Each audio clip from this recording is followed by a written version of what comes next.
బుడమేరు ఏదైతే ఇక్కడ బ్రీచెస్ ఏర్పడినాయో ఇంచుమించుగా 3 బ్రీచెస్ ఇక్కడ ఏర్పడిన బ్రీచెస్ పనులన్నీ కూడా చాలా దగ్గరుండి చూసుకోమని మన గౌరవ ముఖ్యమంత్రి గారు నారా చంద్రబాబు నాయుడు గారి ఆదేశాల మేరకు ఇరిగేషన్ మినిస్టర్ గారు నిమ్మల రామానాయుడు గారు గత 3 రోజులుగా రాత్రి పగలు ఇక్కడే ఉండి ఎట్టి పరిస్థితుల్లోనే ఈ వాటర్ ఫ్లోని ఆపాలి, వాటర్ ఫ్లోని అరికట్టాలి, ఇక్కడ అరికడితేనే కానీ అక్కడ విజయవాడకు వచ్చే ఆ ముంపు అన్నది తగ్గదు అనే ఉద్దేశంతో నిద్రాహారాలు మాని నాయకుడు తాలూకా ఆదేశాల మేరకు ఇల్లు వాకిలి వదిలి ఇదే గట్టు మీద నిద్రాహారాలు మానున్న నిమ్మల రామానాయుడు గారికి ప్రత్యేకంగా నేను ఆంధ్రప్రదేశ్ ప్రజలందరి తరఫున డిజాస్టర్ మేనేజ్మెంట్ తరఫున ధన్యవాదాలు, నమస్కారాలు తెలియజేసుకోవాలి. ఎందుకంటే నేను ఇక్కడికి వచ్చాను, ఒకసారి చూద్దాము అసలు బుడమేరు విషయం ఎలా ఉంది ఏంటి అనేది చూద్దామని చెప్పి ఈరోజు ఇక్కడికి రావటమే చాలా కష్టం వచ్చి ఇక్కడికి ప్రయాసం వచ్చి ఇక్కడ రావడం జరిగింది. ఇక్కడికి వచ్చిన తర్వాత ఇక్కడ వర్క్ చూస్తూ ఉంటే అసలు నిజంగా ఇలాంటి వర్క్ ఉన్న చోటికి జగన్మోహన్ రెడ్డి ఒక్కసారి ఇక్కడ తీసుకురావాలి.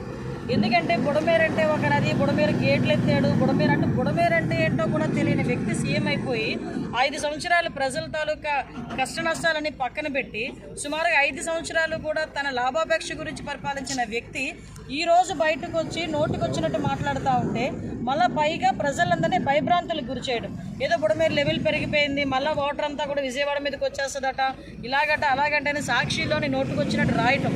అసలు ఈ వాస్తవ పరిస్థితి తెలుసుకోవాలి, వాస్తవ పరిస్థితి ప్రజలకు తెలియజెప్పాలనే ఉద్దేశంతో ఈరోజు నేను రామానాయుడు గారి ఆధ్వర్యంలో ఇక్కడికి రావడం జరిగింది. ఇక్కడికి వచ్చిన తర్వాత ఆల్రెడీ 3 ఇక్కడ చాలా ఈ బ్రీచెస్ వేయడం కూడా చాలా కష్టం, కట్టడి చేయడం కూడా చాలా కష్టం.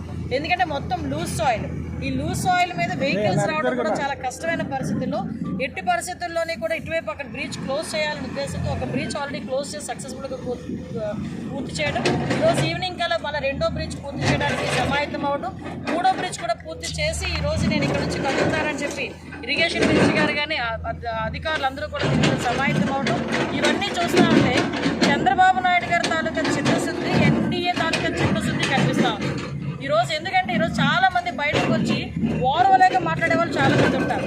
ఒక పక్క ఈ బ్రీచెస్ క్లోజ్ చేయాలి, ఈ ఒక వాటర్ కట్టడి చేయాలి, ఇది కట్టడి చేస్తేనే విజయవాడలో మనం కూడా అక్కడ సహాయక చర్యలు ఇంకొంచెం ముమ్మరం చేయొచ్చు, శానిటేషన్ ముమ్మరం చేయొచ్చు. వీటన్నిటి గురించి కూడా ఒక్కొక్క మంత్రిని ఒక్కొక్క ఐఏఎస్ ఆఫీసర్ని ఒక్కొక్క దగ్గర డిప్లాయ్ చేసి వాళ్ళందరూ కూడా ప్రజలకు సహాయ సహకారాలు అందించాలనే ఉద్దేశంతో ఈరోజు చంద్రబాబు నాయుడు గారు తీసుకున్న నిర్ణయానికి ప్రజలందరూ కూడా హర్షం వ్యక్తం చేస్తున్నారు. ఒకటేంటంటే జగన్మోహన్ రెడ్డి, నిమ్మల రామానాయుడు గారు నేను కలిసి చెప్తుంది ఒక్కసారి ఇక్కడికి రావయా, ఒకసారి బుడమేరు అంటే ఏంటో తెలుస్తుంది, పనులు ఎలా జరుగుతుందో తెలుస్తుంది, పనులు ఎలా చేయించాలో కూడా నీకు తెలుస్తుంది. అంతేగాని ఎక్కడో కూర్చొని నేను లండన్ పోతాను కాబట్టి 2-3 మాటలు మాట్లాడేసి లండన్ ఎగిరిపోదాం అనుకుంటే అవ్వదు కదా. ఈరోజు ఒకటే చెప్తున్నాం, నాయకుడు చిత్తశుద్ధి ఉంది, ఆ నాయకుడు కింద పనిచేస్తున్న మా మంత్రులందరికీ చిత్తశుద్ధి ఉంది, ఎమ్మెల్యేలందరికీ చిత్తశుద్ధి ఉంది, ఓవరాల్గా ఎన్డీఏ కూటమికి చిత్తశుద్ధి ఉంది. ఎట్టి పరిస్థితుల్లోనైనా ప్రజలందరూ ఇబ్బంది లేకుండా చూసుకునే బాధ్యత తీసుకుంటాం.